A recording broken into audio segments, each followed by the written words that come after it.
Mobile ವ್ಯಾಮೋಹದ ನಡುವೆ ಮನಸ್ಸು ವಿಕಸನಗೊಳ್ಳಲಿ. ವಿದ್ಯಾರ್ಥಿಗಳಿಗೆ ನಟ ಕಿಶೋರ್ ಕಿವಿಮಾತು. ಇಂದಿನ ವೇಗದ ಯುಗದಲ್ಲಿ ಯುವ ಪೀಳಿಗೆ ಎದುರಿಸುತ್ತಿರುವ ತೀವ್ರ ಮಾನಸಿಕ ಒತ್ತಡಗಳನ್ನು ಸಮರ್ಥವಾಗಿ ಎದುರಿಸಲು ಮನೋವಿಕಾಸನ ಅಥವಾ ಮನಸ್ಸಿನ ವಿಸ್ತರಣೆ ಅತ್ಯಗತ್ಯ ಎಂದು ಕನ್ನಡ ಚಲನಚಿತ್ರ ನಟ ಕಿಶೋರ್ ಕುಮಾರ್ ಅವರು ಅಭಿಪ್ರಾಯಪಟ್ಟಿದ್ದಾರೆ. ಚಿಂತಾಮಣಿ ತಾಲೂಕು ಆಡಳಿತ, ತಾಲೂಕು ಪಂಚಾಯಿತಿ ಮತ್ತು ಹಿಂದುಳಿದ ವರ್ಗಗಳ ಕಲ್ಯಾಣ ಇಲಾಖೆ ಇವರ ಸಂಯುಕ್ತ ಆಶ್ರಯದಲ್ಲಿ ಪಿಯುಸಿ, ಡಿಪ್ಲೊಮಾ, ನರ್ಸಿಂಗ್ ಪದವಿ ಹಾಗೂ ಇಂಜಿನಿಯರಿಂಗ್ ವಿದ್ಯಾರ್ಥಿಗಳಿಗಾಗಿ ಹಮ್ಮಿಕೊಂಡಿದ್ದ ಮನೋವಿಕಾಸನ ಕಾರ್ಯಾಗಾರದಲ್ಲಿ ಅವರು ಸಂಪನ್ಮೂಲ ವ್ಯಕ್ತಿಗಳಾಗಿ ಭಾಗವಹಿಸಿ ಮಾತನಾಡುತ್ತಿದ್ದರು. ಇಂದಿನ ವಿದ್ಯಾರ್ಥಿಗಳು ಮೊಬೈಲ್ ಫೋನ್ ಮತ್ತು ಡಿಜಿಟಲ್ ಕಂಟೆಂಟ್ಗಳ ಅತಿಯಾದ ಬಳಕೆಯಂತಹ ಆಧುನಿಕ ಸವಾಲುಗಳನ್ನು ಎದುರಿಸುತ್ತಿದ್ದಾರೆ. ಇದರೊಂದಿಗೆ ಶೈಕ್ಷಣಿಕ ನಿರೀಕ್ಷೆಗಳು, ಭವಿಷ್ಯದ ಉದ್ಯೋಗ ಮತ್ತು ಆರ್ಥಿಕ ಭದ್ರತೆಯ ಆತಂಕಗಳು ಯುವ ಮನಸ್ಸುಗಳನ್ನು ಕಾಡುತ್ತಿವೆ. ಇಂತಹ ಕಠಿಣ ಸಂದರ್ಭದಲ್ಲಿ ತಜ್ಞರ ಮಾರ್ಗದರ್ಶನ ಹಾಗೂ ಸೂಕ್ತ ಸಪೋರ್ಟ್ ಸಿಸ್ಟಮ್ ಇಲ್ಲದೆ ಖಿನ್ನತೆಯಿಂದ ಹೊರಬರಲು ಸಾಧ್ಯವಿಲ್ಲ ಎಂದು ಕಿಶೋರ್ ಕುಮಾರ್ ಕಳವಳ ವ್ಯಕ್ತಪಡಿಸಿದರು. ಇದೇ ಸಂದರ್ಭದಲ್ಲಿ ಮಾತನಾಡಿದ ಡಾಕ್ಟರ್ ಸತೀಶ್ ಗೌಡ ಅವರು, ಕಡುಬಡತನ, ಗ್ರಾಮೀಣ ಹಿನ್ನೆಲೆ ಹಾಗೂ ಭಾಷೆಯ ತೊಡಕುಗಳು ಸಾಧನೆಗೆ ಎಂದಿಗೂ ಅಡ್ಡಿಯಾಗಲಾರವು ಎಂಬುದಕ್ಕೆ ಮೈಸೂರು ವಿಶ್ವವಿದ್ಯಾಲಯದ ಕಾನೂನು ಪದವಿಯಲ್ಲಿ ಪ್ರಥಮ ರ್ಯಾಂಕ್ ಗಳಿಸಿದ ಗ್ರಾಮೀಣ ಯುವಕನ ಉದಾಹರಣೆ ನೀಡಿದರು. 10ನೇ ತರಗತಿಯವರೆಗೆ ಕನ್ನಡ ಮಾಧ್ಯಮದಲ್ಲೇ ಓದಿ ನಂತರ ಭಾಷಾ ಭೀತಿಯನ್ನ ಮೆಟ್ಟಿ ನಿಂತು ಇಂಗ್ಲಿಷ್ ಭಾಷೆಯಲ್ಲೂ ಅತ್ಯಧಿಕ ಅಂಕಗಳನ್ನು ಗಳಿಸಿ ಸಾಧನೆ ಮಾಡಬಹುದು ಎಂಬುದನ್ನು ಆ ಯುವಕ ಸಾಬೀತುಪಡಿಸಿದ್ದಾನೆ ಎಂದರು. ಭಾಷೆ ಎಂಬುದು ಕೇವಲ ಸಂಮೋಹನ ಮಾಧ್ಯಮವಷ್ಟೇ ಹೊರತು ಜ್ಞಾನಕ್ಕೆ ಬೇರೆಯಲ್ಲ. ಕಷ್ಟದ ದಿನಗಳಲ್ಲೂ ಓದು ಬಿಡದಿದ್ರೆ ಯಶಸ್ಸು ಖಂಡಿತ ಸಿಗತ್ತೆ ಎಂದು ವಿದ್ಯಾರ್ಥಿಗಳಿಗೆ ಧೈರ್ಯ ತುಂಬಿದರು. ಕಾರ್ಯಕ್ರಮದಲ್ಲಿ ಮಾತನಾಡಿದ ಇತರ ಗಣ್ಯರು, ದೇಹದ ಆರೋಗ್ಯಕ್ಕೆ ನೀಡುವಷ್ಟೇ ಪ್ರಾಮುಖ್ಯತೆಯನ್ನು ಮನಸ್ಸಿನ ಆರೋಗ್ಯಕ್ಕೂ ನೀಡಬೇಕು ಎಂದು ಒತ್ತಿ ಹೇಳಿದರು.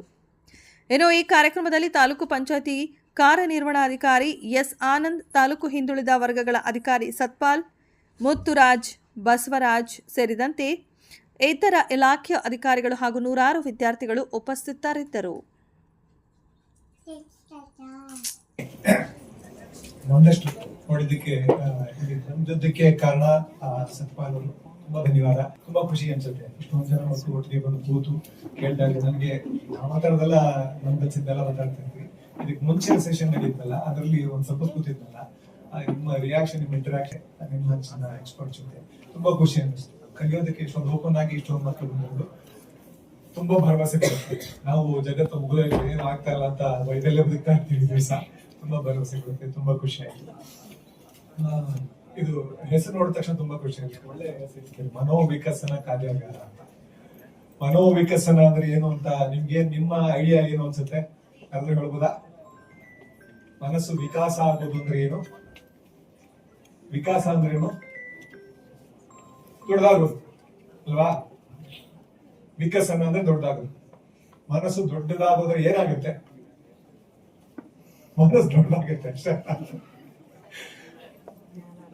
ನೀವು ಮುಂಚೆ ಎಲ್ಲ ಕಡೆ ನಾವು ಹಳ್ಳಿಗಳೆಲ್ಲ ತುಂಬಾ ಹೆಚ್ಚಿಗೆ ಬಳಸ್ತೀವಿ, ಅವ್ನು ತುಂಬಾ ದೊಡ್ಡ ಮನುಷ್ಯ ಅಂತ, ಅವ್ರು ತುಂಬಾ ದೊಡ್ಡ ಮನುಷ್ಯ ಅವ್ರದ್ದು ಅಂತ ಅನ್ಬಿಟ್ಟು.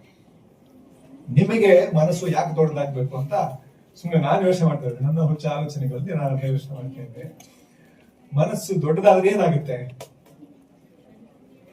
ಏನಾಗುತ್ತೆ? ಯಾರಾದ್ರೂ ಹೇಳ್ಬೋದಾ? ತುಂಬಾ ಟ್ರಿಕಿ ಕ್ವೆಶ್ಚನ್ ಅಲ್ಲ? ಮನಸ್ಸು ದೊಡ್ಡದಾದ್ರೆ ದೊಡ್ಡ ಮನುಷ್ಯ ಆಗ್ಬೋದು. ಮನಸ್ಸು ದೊಡ್ಡದಿರುವಂತ ದೊಡ್ಡ ಮನುಷ್ಯ ದಿಕ್ಕಾನೆ ಇರ್ತಾನೆ. ದೊಡ್ಡ ಮನುಷ್ಯ ಅಂತ ನಾವು ಹೇಳಿದ್ರೆ ಅವ್ನಿಗೆ ದೊಡ್ಡ ಮನಸ್ಸಿರುವಂತ. ದೊಡ್ಡ ಮನಸ್ಸು ಯಾಕೆ ಬೇಕು ಅಂದ್ರೆ, ನಿಮಗೆ ಯಾಕೆ ಬೇಕು ಅಂತ ನನಗನ್ಸುತ್ತೆ ಅಂದ್ರೆ, ನಿಮಗೆ ಈಗಾಗ್ಲೇ ತುಂಬಾ ಒತ್ತಡಗಳಿರ್ತದೆ. ಅದು ಈಗಿನ ಟೀನೇಜ್ ಮಕ್ಕಳು ಅಂತಂದ್ರೆ ನಮ್ಮ ತರ ತುಂಬಾ ಎಕ್ಸ್ಪೋಜರ್ ಕಡಿಮೆ ಇರ್ತಾರೆ. ನಮ್ಗೆ ಕೈಯಲ್ಲಿ ಮೊಬೈಲ್ ಇರ್ಲಿಲ್ಲ, ಟಿವಿನೇ ಯಾರ್ದೋ ಮನೇಲಿ ಇರ್ತಾರೆ. ಟಿವಿ ನೋಡ್ಬೇಕು ಅಂದ್ರೆ ಅದು ಒತ್ತಡನೇ ಒಂಥರ. ಯಾವ್ದೋ ಮನೆಗೆ ಹೋಗಿ ನೋಡ್ಬೇಕಾಗಿತ್ತು. ಟಿವಿಲಿ ಬರೋದನ್ನೆಲ್ಲ ಕನ್ಸ್ಯೂಮ್ ಮಾಡಬೇಕು, ಎಲ್ಲಾನು ತಲೆಯೊಳಗೆ ಹಾಕೊಂಡು ಮನಸ್ಸಿನೊಳಗೆ ಹಾಕೊಂಡು ಆ ಭಾರ ಹೊತ್ಕೊಂಡು ಜೀವನ ಎಲ್ಲ ಬದುಕಬೇಕು ಅನ್ನೋದಿಲ್ಲ. ನಿಮಗೆ ಸಿಕ್ಕಾಪಟ್ಟೆ ಒತ್ತಡಗಳಿದೆ. ಜೊತೆಗೆ ನಿಮ್ಗೆ ಇಲ್ಲಿಗೆ ಯಾಕೆ ಕಳ್ಸಿರ್ತಾರೆ? ಓದೋದು ಕಳ್ಸಿರ್ತಾರೆ. ಓದಿನ ಒತ್ತಡ ಇರುತ್ತೆ. ಮುಂದೆ ಏನಾಗ್ಬೇಕು ಅಂತಿದ್ರೆ ನೀವೆಲ್ಲ ಎಲ್ಲೋ ಒಂದ್ ಕಡೆ ಹೋಗಿ ಕೆಲಸ ಮಾಡಿ ಸಂಪಾದನೆ ಮಾಡಬೇಕು ಅಂತಿದ್ದೀರಲ್ವಾ? ಆ ಒತ್ತಡಗಳಿರುತ್ತೆ. ಈ ಒತ್ತಡಗಳೆಲ್ಲಾನು ಅದನ್ನ ತಡ್ಕೊಳಕ್ಕೆ ಮನಸ್ಸಲ್ಲಿ ಜಾಗ ಬೇಕಲ್ಲ. ಹಾಗಾಗಿ ಮನಸ್ಸು ದೊಡ್ಡದಾಗ ಸ್ವಲ್ಪ ಪಾಪ ಇಲ್ಲಿ ಕುತ್ಕೊಂಡು ನೀವು ಯಾಕೆ ಮನೋವಿಕಸನ ಕಾರ್ಯಾಗಾರ ಮಾಡ್ತಾ ಇದ್ದಾರೆ ಅಂದ್ರೆ, ಅವರೆಲ್ಲರೂ ಹೇಳ್ತಾ ಇದ್ದಾರೆ ನಿಮ್ಗೆ ನಿಮ್ಮ ಮನಸ್ಸನ್ನ ವಿಕಸನಗೊಳಿಸಿ, ಆಲೋಚನೆಗಳು ತುಂಬಿಕೊಂಡು ಹೇಗೆ ಇದನ್ನೆಲ್ಲ ಹ್ಯಾಂಡಲ್ ಮಾಡೋದು, ಇಷ್ಟೊಂದು ಒತ್ತಡಗಳನ್ನ ಹೆಂಗೆ ಹ್ಯಾಂಡಲ್ ಮಾಡೋದು, ಈ ಒತ್ತಡಗಳನ್ನ ನಿಮ್ಗೆ ಎಷ್ಟು ಜನಕ್ಕೆ ಯಶಸ್ವಿಯಾಗಿ ನಿಭಾಯಿಸ್ತೀವಿ ಅಂತ ಅನ್ಸುತ್ತೆ? ಸಾಧ್ಯ ಇದೆಯಾ? ಎಲ್ಲ ಒತ್ತಡಗಳನ್ನು ನೀವೇ ಯಶಸ್ವಿಯಾಗಿ ನಿಭಾಯಿಸೋದಕ್ಕೆ ಸಾಧ್ಯ ಇದೆಯಾ? ಕಷ್ಟ, ತುಂಬಾ ಕಷ್ಟ. ಯಾಕಂದ್ರೆ ಅರಿವಿಲ್ಲ. ನಾನೇ ಎಷ್ಟು ನಿದ್ದೆ ಮಾಡಿದೆ, ಓದಾಡ್ಕೊಂಡು ಎದ್ದು ಕೂತ್ಕೊಂಡೆಲ್ಲ ಮಾಡ್ತೀನಿ. ನಿಮ್ಮ ವಯಸ್ಸಿನಲ್ಲಿ ಅದನ್ನ ಎಕ್ಸ್ಪೆಕ್ಟ್ ಮಾಡೋದು, ಅಷ್ಟು ಜೀವನಾನುಭವ ಕಡಿಮೆ ಇರುವಂತಹ ವಯಸ್ಸಿನಲ್ಲಿ ಅದನ್ನ ಎಕ್ಸ್ಪೆಕ್ಟ್ ಮಾಡೋದು ತುಂಬಾನೇ ಕಷ್ಟ. ಸೊ ಆ ಒತ್ತಡಗಳನ್ನ ಯಶಸ್ವಿಯಾಗಿ ನಾವು ನಿಭಾಯಿಸದೆ ಹೋದಾಗಲೂ ಸಹ ಜೀವನನ ಹೆಂಗ್ ಮುಂದಿಸ್ಕೊಳ್ಬೇಕು? ಅದಕ್ಕೆ ಬೇಕು ಮನಸ್ಸು ವಿಕಾಸ ಆಗ್ಬೇಕು, ಅದಕ್ಕೆ ದೊಡ್ಡ ಮನಸ್ಸು ಆಗ್ಬೇಕು, ಮನಸ್ಸು ದೊಡ್ಡದಾಗ್ಬೇಕು. ಯಾಕಂದ್ರೆ ಎಲ್ಲ ಒತ್ತಡಗಳ ಜೊತೆಗೆ ಬರುವಂತ ಯಶಸ್ಸು ಆಯ್ತು. ಕೆಲವು ಯಶಸ್ಸಿನಿಂದ ನಿಭಾಯಿಸ್ಬಿಡ್ತೀರಾ, ಆ ಯಶಸ್ಸಿನಿಂದ ನಿಭಾಯಿಸಿ ಯಶಸ್ಸು ಸಿಕ್ಬಿಡುತ್ತೆ ನಿಮ್ಗೆ ತಿಳ್ಕೊಳ್ಳಿ, ಸಕ್ಸಸ್ಫುಲ್ ಆಗ್ಬಿಡ್ತಾರೆ ಜೀವನದಲ್ಲಿ. ಈಗ ಕೆಲಸ ಮಾಡಬೇಕು ಅಂತಿದ್ದೀರಾ, ಇಲ್ಲ ಒಂದ್ ಕಡೆ ಕೆಲಸ ಮಾಡಿ ಸಕ್ಸಸ್ಫುಲ್ ಆಗ್ಬಿಡ್ತೀರಾ, ದುಡ್ಡು ಬಂದ್ಬಿಡ್ತದೆ ಸಿಕ್ಕಾಬಿಟ್ಟೆ. ಅದನ್ನ ನಿಭಾಯಿಸಕ್ಕೆ ಅದಕ್ಕೂ ಮನಸ್ಸು ದೊಡ್ಡದಾಗಿದೆ. ಸೊ ಈ ಮನೋವಿಕಸನ ಕಾರ್ಯಾಗಾರ ಅನ್ನೋದು ನಿಮ್ಗೆ ಎಷ್ಟು ಮುಖ್ಯ ಅಂತಂದ್ರೆ, ನನ್ನ ಮಟ್ಟಿಗೆ ಅನ್ಸುತ್ತೆ, ಗೊತ್ತಿಲ್ಲ ನಿಮ್ಗೆ ಅನ್ಸುತ್ತೋ ಇವತ್ತು ಮುಂದೆ ನಮಗೆ 50 ವರ್ಷ ಆದ್ಮೇಲೆ ನಿಮ್ಗೂ ಅನಿಸ್ಬೋದು, ಹಾಗೆ ಅನ್ಸ್ಬಿಡೋದಿಲ್ಲ. ಬಟ್ ಅದು ಗೊತ್ತಿಲ್ಲದಂಗೆ ಇಂಪ್ಯಾಕ್ಟ್ ಆಗ್ತಾ ಇರುತ್ತೆ, ನಿಮ್ ಮನಸ್ಸು ದೊಡ್ಡದಾಗ್ತಾ ಇರುತ್ತೆ, ಅದನ್ನ ಹ್ಯಾಂಡಲ್ ಮಾಡ್ತಾ ಇರುತ್ತೆ. ನಿಮ್ಗೆ ಮುಂದಕ್ಕೆ ಹೋದಾಗ ಯಾವಾಗಲೂ ಒಂದು ಹಂತದಲ್ಲಿ ನಿಮ್ಗೆ ಅರ್ಥ ಆಗುತ್ತೆ. ನನಗೆ ಇದನ್ನೆಲ್ಲ ಇಲ್ಲಿ ಬಂದು ಕೂತ್ಕೊಂಡಿದ್ರಿಂದ, ಎಕ್ಸ್ಪರ್ಟ್ ಗಳು ಹೇಳಿದ್ದನ್ನ ಕೇಳಿದ್ರಿಂದ, ಅವ್ರೊಂದು ಎಕ್ಸಾಂಪಲ್ ಕೊಡ್ತಾರೆ, ತುಂಬಾ ಚೆನ್ನಾಗಿದೆ ಎಕ್ಸಾಂಪಲ್. ನಿಮ್ಗೆ ಎತ್ತಿಟ್ಕೊಂಡ್ರೆ ಎಷ್ಟೊತ್ತು ತಡೀಲಿಕ್ಕೆ ಸಾಧ್ಯ? ಸೊ ಒತ್ತಡಗಳನ್ನ ಎಷ್ಟು, ಯಾವ ಒತ್ತಡವನ್ನ, ಯಾವ ಸಮಸ್ಯೆಯನ್ನ, ಯಾವ ಚಿಂತೆಯನ್ನ ಎಷ್ಟು ಹೊತ್ತು ಇಟ್ಕೋಬೇಕು, ಎಷ್ಟು ಹೊತ್ತು ಇಟ್ಕೋಬಾರ್ದು, ಯಾವ್ದು ಮುಖ್ಯ ಅಲ್ಲ, ಅದನ್ನ ಆಫ್ ಲೋಡ್ ಮಾಡೋದು ಹೇಗೆ, ಎಲ್ಲಿ ಹೋಗಿ ಹೇಳ್ಬೇಕು, ಇವೆಲ್ಲಾನು ಮುಖ್ಯ ಆಗುತ್ತೆ. ಅದೆಲ್ಲದ್ರಲ್ಲೂ ಮೋಸ್ಟ್ಲಿ ಅದನ್ನೆಲ್ಲಾನು ಹೇಳ್ಕೊಟ್ಟಿರ್ತಾರೆ ನಿಮ್ಗೆ. ನಿಮ್ಮ ಸುತ್ತ ಇರೋ ಒಂದು ಸಪೋರ್ಟ್ ಸಿಸ್ಟಮ್ ತುಂಬಾ ಪ್ರಯತ್ನ ಪಡ್ತಾ ಇದ್ದಾರೆ. ಈಗ ಸ್ವಲ್ಪ ನನಗೆ ಇದನ್ನ ಕಾರ್ಯಾಗಾರ ಮಾಡ್ಬೇಕು ಅಂತ ಹೇಳಿದಾಗ ಅದ್ರ ಉದ್ದೇಶನ ಹೇಳ್ಬೋದು, ಯಾಕೆ ಇಲ್ಲಿ ಆಯ್ತು ಅಂತ ಅಂದ್ಬಿಟ್ಟು. ಸೊ ಯಾಕೆ ಇಲ್ಲಿ ಮಾಡ್ತಾ ಇದೀವಿ, ಇದ್ರ ಉದ್ದೇಶ ಏನು, ಮಕ್ಕಳಿಗೆ ಏನೇನು ತೊಂದರೆಗಳಾಗ್ತಾ ಇದೆ, ಮಾನಸಿಕ ಸಮಸ್ಯೆಗಳು ಹೆಚ್ಚಾಗ್ತಾ ಇದೆ. ಈಗ ನಾವು ಅಂದ್ರೆ ನಾನು ಸ್ಟೂಡೆಂಟ್ ಆಗಿದ್ದಾಗ ಅಂತಲ್ಲ, ನಾನು ಲೆಕ್ಚರರ್ ಆಗಿದ್ದಾಗ್ಲೂ, ಹೊರಗಡೆ ಬಂದಾಗ್ಲೂ, ನಾನು ಕೆಲಸ ಮಾಡಿದಾಗ 35-40 ವರ್ಷದಲ್ಲೂ, ಒಂದ್ 10-15 ವರ್ಷದ ಹಿಂದೆ ತನಕನು ಡಿಪ್ರೆಷನ್ ಅಂತಂದ್ರೆ ನಾವು ಆಡ್ಕೊಂತ ಇದ್ವಿ.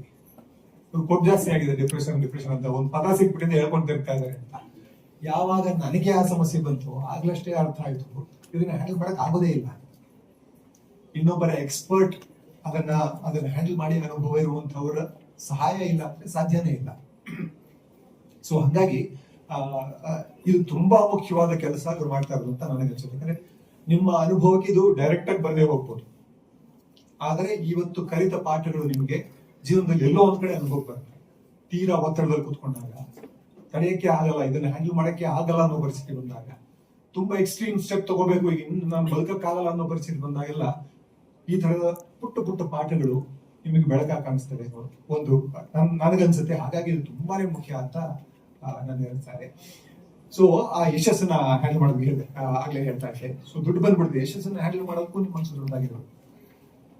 ಸಕ್ಸಸ್, ದುಡ್ಡು, ಐಶ್ವರ್ಯ, ಆಸ್ತಿ ಇವೆಲ್ಲವನ್ನು ಹ್ಯಾಂಡಲ್ ಮಾಡೋದಕ್ಕೆ, ಅದನ್ನ ನಿಭಾಯಿಸ್ಕೊಂಡು ಹೋಗೋದಕ್ಕೆ, ಅದು ತಲೆ ಮೇಲೆ ಏರಿ ನಮ್ಮನ್ನ ಮುಳುಗಿಸೋದನ್ನ ತಡೆಯೋದಕ್ಕೆ, ಜೊತೆಗೆ ಅದಕ್ಕೆಲ್ಲದಕ್ಕಿಂತ ಮುಖ್ಯ ಅಂದ್ರೆ ಯಶಸ್ಸಿಗೆ ಬೇಕಾದಷ್ಟು ಜನ ಜೊತೆಗೆ ಇರ್ತಾರೆ, ಸುತ್ತ ಸಿಗ್ತಾರೆ, ಸಪೋರ್ಟ್ ಸಿಸ್ಟಮ್ ಇರುತ್ತೆ. ಅವಾಗ ದುಡ್ಡಿರುತ್ತೆ, ಸಮಸ್ಯೆಗಳಷ್ಟು ಭಾರ ಅಂತನೂ ಅನ್ಸೋದಿಲ್ಲ.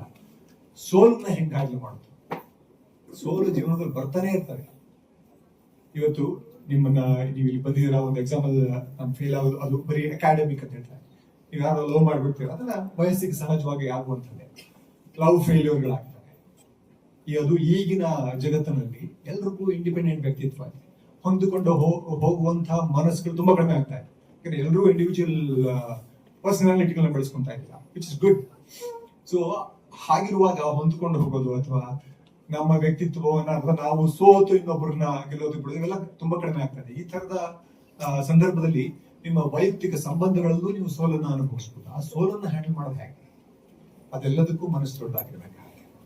ಸೊ ಇವೆಲ್ಲ ಅವಶ್ಯಕತೆಗಳು. ಮನಸ್ಸು ಯಾಕೆ ದೊಡ್ಡದಾಗಿರ್ಬೇಕು, ಯಾಕೆ ಮನಸ್ಸು ವಿಕಾಸ ಆಗಬೇಕು, ಈಗಲಿಂದಾನೇ ನಿಮ್ಮ ಟೀನೇಜ್ ಇಂದಾನೇ ನಿಮ್ಮ ಮನಸ್ಸನ್ನ ವಿಕಸನಗೊಳಿಸ್ಕೊಳ್ಳೋದಕ್ಕೆ ಯಾಕೆ ಪ್ರಯತ್ನ ಪಡಬೇಕು ಅಂತ ಒಂದು ಈ ತರದ ಕಾರ್ಯಾಗಾರಗಳು, ಜೊತೆಗೆ ಓದು, ಸಾಹಿತ್ಯ, ಕಥೆಗಳು, ಸಿನಿಮಾಗಳು, ಸಂಗೀತ ಇವೆಲ್ಲವೂ ಇದೇ ಕೆಲಸನೇ ಮಾಡೋದು. ಕಲೆಗಳ ಕೆಲಸನೇ ಇದು. ಮನಸ್ಸನ್ನ ಮನೋರಂಜನೆ ಅಂತಿರ್ತೀವಲ್ಲ, ಬರೀ ರಂಜನೆ ಅಲ್ಲ, ಅದು ಮನೋರಂಜನೆ ಜೊತೆಗೆ ಆ ಮನೋರಂಜನೆಯಲ್ಲಿ ಒಂದು ಹೀಲಿಂಗ್ ಕೆಲಸ ಕೂಡ ಇರುತ್ತೆ. ಅದು ನಿಮ್ಮ ಮನಸ್ಸಿನ ಸಮಸ್ಯೆಗಳನ್ನ ಗುಣಪಡಿಸ್ತಾ ಕೂಡ ಇರುತ್ತೆ. ಸೊ ಇವೆಲ್ಲವನ್ನೂ ನಿಮ್ಮ ಜೀವನದೊಳಗಡೆ ಇನ್ಕ್ಲೂಡ್ ಮಾಡ್ಕೊಳ್ತಾ ಮನಸ್ಸಿನ ವಿಕಾಸ ಮಾಡ್ಕೊಳ್ತಾ ಹೋಗ್ಬೇಕಾಗತ್ತೆ. ಸೊ ಅದು ತುಂಬಾ ಜಾಸ್ತಿ ಮಾತಾಡ್ತಾ ಹೋಗ್ತಾ ಇದ್ದೀನಿ. ಜೊತೆಗೆ ಈಗ ಒತ್ತಡಗಳು ಅಂತ ಹೇಳಿದೆ, ನಿಮ್ಮ ಸಕ್ಸಸ್ಫುಲ್ ಅಂತ ಹೇಳಿದೆ, ಆ ಹೋಗೋ ದಾರಿಯಲ್ಲಿ ಸಮಸ್ಯೆಗಳು ಶುರು ಆಗ್ತವೆ. ಪೈಪೋಟಿ ಇರುತ್ತೆ, ಇಲ್ಲೇ ಬಂದು ನಮ್ಮ ಸಿಸ್ಟಮ್ನೇ ಹಂಗ್ ಮಾಡಿದ್ವಿ. ಈಗ ಎಷ್ಟೋ ಪರವಾಗಿಲ್ಲ, ಮುಂಚೆ ನಮಗೆ ರ್ಯಾಂಕ್ ಸಿಸ್ಟಮ್ ಇರ್ತಾ ಇತ್ತು, ಈಗಿಲ್ಲ. ಈಗ ಬರೀ ಗ್ರೇಡ್ಸ್ ಇಲ್ಲ, ಈಗ ಬರೀ ಗ್ರೇಡ್ಸ್ ಇದೆ. ಮುಂಚೆ ರ್ಯಾಂಕ್ ಕಂಪೇರ್ ಮಾಡೋರು ಕೂತ್ಕೊಂಡು ಅವನೆಷ್ಟು ಮಾರ್ಕ್ಸ್ ತಗೊಂಡ, ಅವನೆಷ್ಟು ಪರ್ಸೆಂಟೇಜ್ ತಗೊಂಡ. ಸೊ ಅವನ್ನೆಲ್ಲವನ್ನು ಸಮಾಜವಾಗಿ ಸುಮಾರು ಜನ ತಿಳಿದವರು ಎಲ್ಲಿ ಲಾ ಮೇಕಿಂಗ್ ಅಲ್ಲಿ ಬಂದು, ಜೊತೆಗೆ ನಮ್ಮ ಸುಮಾರು ಈ ತರದ ವ್ಯವಸ್ಥೆಯಲ್ಲಿ ಬದಲಾವಣೆಗಳ ಮೂಲಕ ನಿಮ್ಮ ಮೇಲೆ ಒತ್ತಡವನ್ನು ಕಡಿಮೆ ಮಾಡಲು ಪ್ರಯತ್ನ ಪಡ್ತೇನೆ ಇದೆ. ಸೊ ನಿಮ್ಮ ಕಡೆಯಿಂದ ಕಾಂಟ್ರಿಬ್ಯೂಷನ್ ಇರುತ್ತೆ ಅಂತಂದ್ರೆ, ನೀವು ಸರ್ ಈಗ ಮಾತಾಡ್ತಾ ಇರ್ತಾ ಇದ್ದೀನಿ, ನಿಮ್ಮ ಅಮ್ಮನ ಬಗ್ಗೆ ಯೋಚನೆ ಮಾಡಿ, ನಿಮ್ಮ ಮನೆಯವ್ರ ಬಗ್ಗೆ ಯೋಚನೆ ಮಾಡಿ, ಈ ತರದ ಒತ್ತಡಗಳಿದ್ದಾಗ ಸೊ ನಿಮ್ಮ ಜವಾಬ್ದಾರಿಗಳನ್ನ ತಿಳ್ಕೊಂಡು ಹ್ಯಾಂಡಲ್ ಮಾಡೋದಕ್ಕೆ ಈ ತರದ ಎಲ್ಲ ನಿಮ್ಗೆ ಇರೋ ಸಪೋರ್ಟ್ ಸಿಸ್ಟಮ್ ಯೂಸ್ ಮಾಡ್ಕೊಂಡು ನೀವು ಮುಂದಕ್ಕೆ ಹೋಗ್ತಾ ಇದ್ರೆ, ಯಾಕಂದ್ರೆ ನೀವೇ ನಾವೆಲ್ಲ ಕಡೆ ಹೇಳ್ತೀವಿ ಇಂದಿನ ಮಕ್ಕಳೇನಾಗ ಪ್ರಜೆಗಳು ಅಂತ. ಸೊ ಈ ದೇಶನ ಕಟ್ಟಿ ಹೋಗ್ಬೇಕಾದಂತವ್ರು ನೀವೇ. ನೀವು ಮಾನಸಿಕವಾಗಿ ಸ್ವಸ್ಥರಾಗಿದ್ರೆ ಸ್ವಸ್ಥವಾದ ಒಂದು ಸಮಾಜ ನಿರ್ಮಾಣ ಮಾಡೋದಕ್ಕೆ ಸಾಧ್ಯ. ಈ ಮನೋವಿಕಸನ ಅಂತ ಬಂದ ತಕ್ಷಣ ನನಗೆ ಮುಖ್ಯವಾಗಿ ಜ್ಞಾಪಕ ಬಂದಿದ್ದು ಕುವೆಂಪು ಅವರು ಅವ್ರದ್ದೊಂದು ಕಲೆಕ್ಷನ್ ಆಫ್ ಎಸೇಸ್ ಇದೆ, ಸಾಧ್ಯ ಆದ್ರೆ ದಯವಿಟ್ಟು ಓದಿ ಅಂತ, ನಿರಂಕುಶ ಮತಿಗಳಾಗಿ. ನೀವು ಮನಸ್ಸಿನ ವಿಕಾಸ ಆಗ್ಬೇಕಾದ್ರೆ ನಾನು ಈಗ ಹೇಳ್ತಾ ಇದ್ದೆ, ಸಾಹಿತ್ಯ ಓದಬೇಕು ಅಂತ ಒಂದು ಈ ತರದ ಕಾರ್ಯಾಗಾರಗಳು ಬೇಕಾದಷ್ಟು ಸಪೋರ್ಟ್ ಸಿಸ್ಟಮ್ ಇದೆ, ಈ ತರದ್ದು ಅವೆಲ್ಲ ನಿಮಗೆ ಹೆಲ್ಪ್ ಆಗ್ತಾ ಇರುತ್ತೆ. ಅದಲ್ಲದೆ ಪುಸ್ತಕಗಳನ್ನ ಓದೋದ್ರಿಂದ ಬೇಕಾದಷ್ಟು ಪುಸ್ತಕ ಓದೋದ್ರೆ ಏನಾಗುತ್ತೆ, ಏನ್ ಸಿಗುತ್ತೆ, ಯಾರು ಹೇಳ್ಬೋದಾ? ಪುಸ್ತಕದಲ್ಲಿ ಏನಿರುತ್ತೆ? ನಾಲೆಡ್ಜ್. ಯಾರದ್ದು ನಾಲೆಡ್ಜ್ ಇದು? ಇಲ್ಲ, ಯಾರು ಬರ್ದಿರ್ತಾರೋ ಅವ್ರದ್ದು ನಾಲೆಡ್ಜ್. ಸೊ ಯಾರು ಬರ್ದಿರ್ತಾರೋ ಅವರ ಜ್ಞಾನ ಪುಸ್ತಕದಲ್ಲಿ ಹಾಕಿರ್ತಾರೆ. ಆ ಪುಸ್ತಕನ ನೀವು ಓದಿದಾಗ ಆ ಪುಸ್ತಕದ ಮೂಲಕ ಅವರ ಜ್ಞಾನ, ಅವ್ರ ಜೀವನಾನುಭವ ಇದೆಲ್ಲನೂ ನಿಮ್ಮದಾಗುತ್ತೆ. ಆಗ ನಿಮ್ಮ ಮನಸ್ಸು ವಿಕಾಸ ಆಗ್ತಾ ಹೋಗುತ್ತೆ. ಯಾಕಂದ್ರೆ ಅವ್ರ ಅನುಭವ ನೀವು ತಗೊಳ್ಳೋದು, ಜೀವನಾನುಭವ ತುಂಬಾ ದೊಡ್ಡದು, ಜೀವನಾನುಭವದಿಂದಷ್ಟೇ ಮನಸ್ಸು ವಿಕಾಸ ಆಗ್ಲಿಕ್ಕೆ ಸಾಧ್ಯ. ಸೊ ಹಾಗಾಗಿ ಓದೋ ಅಭ್ಯಾಸ ಬೆಳೆಸ್ಕೊಳ್ಳಿ. ಜೊತೆಗೆ ಆ ತರದ ತುಂಬಾ ಒಳ್ಳೆ ಬರಹಗಾರರನ್ನು ಓದಿದ್ರೆ ಅವ್ರು ಹೇಳ್ತಾರೆ, ನಿರಂಕುಶ ಮತಿಗಳಾಗಿದ್ರೆ ಅಂಕುಶವಿಲ್ಲದೆ ಇರೋ ಮನಸ್ಸಿನವರಾಗ್ಬೇಕು. ಅದೇ ಮನೋವಿಕಸನ.